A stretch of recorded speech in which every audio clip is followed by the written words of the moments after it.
এখানেও মনে রাখবেন, আমি কিন্তু একটা ব্রিজ করে দিচ্ছি, জানেন তো। আজকে যে বেসিক্যালি ভিডিওটা বানাবো, আমাকে কমেন্ট করেছে কালনার ব্রিজ নিয়ে কথা বলতে। তো কালনার ব্রিজ পিসি বলছে 1100 কোটি টাকা দিয়ে কালনার ব্রিজ বানিয়েছে। ব্রিজটা কোথায় বানিয়েছে? चीटिंग चीटिंग चीटिंग करता है तू। এই একটা কথা, আমার বাড়ি শান্তিপুরে।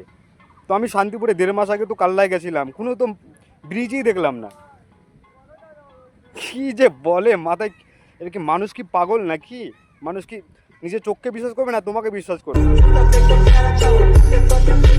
1100 কোটি টাকা খরচ, অনেক কাজ শুরু হয়ে গেছে। কতটা হয়েছে গো? ওরা জানে না, ওই জন্য বলতে পারছে না। আর উনি বলছে ব্রিজ বানিয়ে দিয়েছে 1100 কোটি টাকা দিয়ে। উনি যে বললো না যে পাশে যে ব্রিজ কত দূর হয়েছে, ওই মালগুলোই গপলা করেছে, সব টাকা খেয়ে নিয়েছে ওরাই। কাজ শুরু হয়ে গেছে, টাকা দিয়েছি 1100 কোটি টাকা। दोस्त बेकारी नहीं है अपन।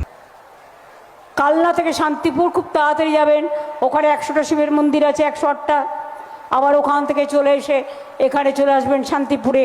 এখান থেকে নবদ্বীপ ধাম আছে, এখান থেকে ইস্কন আছে, কত ঘোরবার জায়গা। বলছে মানে শান্তিপুর তো কাল্লায় 15 মিনিটে পৌঁছে যাবে। আমরা কিন্তু ব্রিজ কাল্লায় যাই যে খেওয়াঘাটের জন্য অপেক্ষা করি, ব্রিজের অপেক্ষা করি না কিন্তু। আর এটা আমাদের মমতা দি ডাইরেক্টলি সবাইকে টুপি পরাচ্ছে।